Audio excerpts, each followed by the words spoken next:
Bismillahirrahmanirrahim. Assalamualaikum warahmatullahi wabarakatuh. Perkenalkan, saya Muhammad Doriksan, NIM A1J1 18045.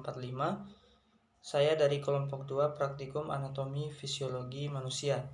Pada video ini saya akan menjelaskan sedikit tentang sistem endokrin pada manusia. Video ini merupakan tugas praktikum anatomi fisiologi manusia yang diampu oleh Bapak Mustamin Balumbi SPD MSc. Pada video ini saya akan menjelaskan sedikit tentang sistem endokrin. Adapun penjelasannya yaitu sebagai berikut. Yang pertama, kita bisa dilihat di gambar ini bahwa sistem endokrin pada manusia itu terdiri atas 8 kelenjar yang menyusunnya. Yang pertama, saya akan menjelaskan tentang kelenjar pineal. Kelenjar pineal ini adalah kelenjar yang terletak pada otak yang memiliki struktur berbentuk biji pinus kecil. Namun di sini tidak bisa dilihat dengan jelas karena terlalu kecil. Selanjutnya, kelenjar ini menghasilkan hormon yang dinamakan dengan hormon melatonin. Hormon ini berfungsi untuk menghambat hormon gonadotropin LH dan juga LSH dari kelenjar hipofisis anterior, sehingga dia bisa menghambat fungsi sistem reproduksi. Melatonin juga berperan dalam masa pubertas dan juga siklus reproduksi pada wanita. Selanjutnya saya menjelaskan tentang kelenjar hipofisis. Kelenjar hipofisis ini memiliki struktur seperti kacang, bisa dilihat di sini, yang terhubung langsung ke hipotalamus oleh tangkai kecil dari jaringan yang disebut indofundibulum. Kelenjar ini terbagi dalam 2 bagian, yaitu lobus anterior dan juga lobus posterior. Kelenjar ini menghasilkan beberapa hormon seperti hormon antidiuretik atau ADH yang berfungsi meningkatkan penyerapan kembali air, dan juga oksitosin yang berfungsi meningkatkan kontraksi uterus dan juga meningkatkan pengeluaran ASI dari kelenjar payudara wanita.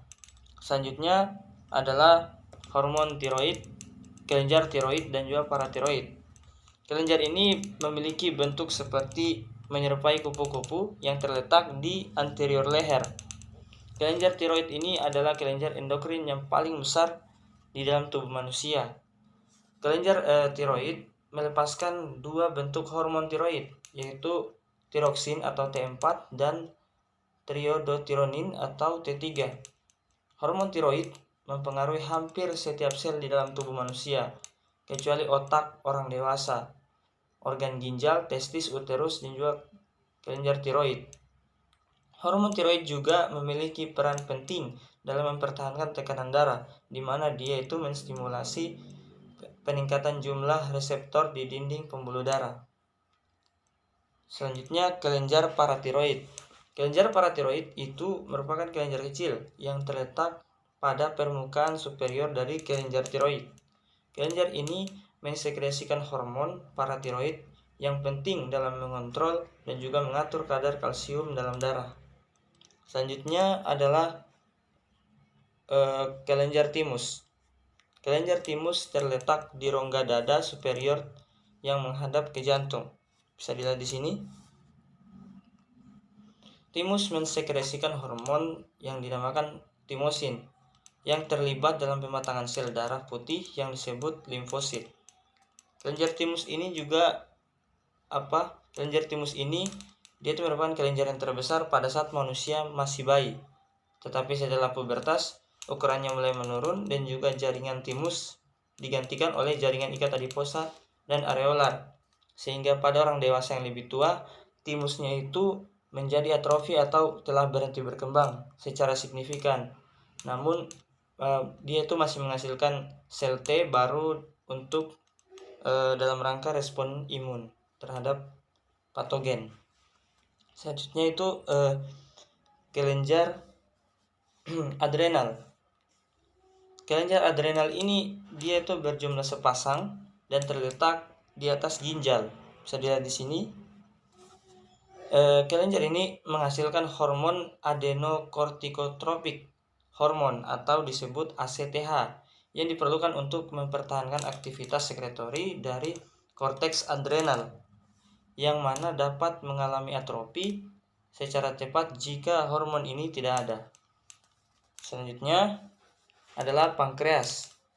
Pankreas ini adalah kelenjar yang berukuran sangat besar yang terletak di balik lambung. Namun di sini tidak ada gambar lambung. Pankreas ini menghasilkan hormon insulin dan juga glukogen yang sangat berperan dalam mengontrol kadar glukosa dalam darah. Pankreas ini melepaskan insulin lebih lambat seiring dengan pertambahan usia manusia dan juga berkurangnya sensitivitas reseptor untuk glukosa, yang akibatnya kadar glukosa darah pada orang tua itu meningkat lebih cepat dan kembali normal lebih lambat daripada orang yang masih muda. Selanjutnya yaitu kelenjar gonad.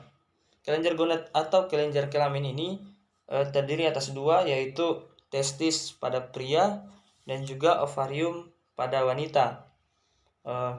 Testis pada pria ini terletak di skrotum atau kantung yang berada di sini, yang tempat testis ini berada.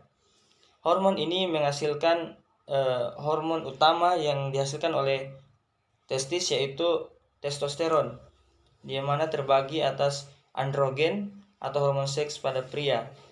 Testosteron ini berfungsi merangsang testis sebelum kelahiran, mengatur produksi sperma, dan juga merangsang perkembangan dan juga pemilihan karakteristik seks sekunder pria seperti pertumbuhan janggut dan juga pendalaman suara. Testis juga memproduksi inhibin yang juga dapat menghambat sekresi FSH. Selanjutnya ovarium.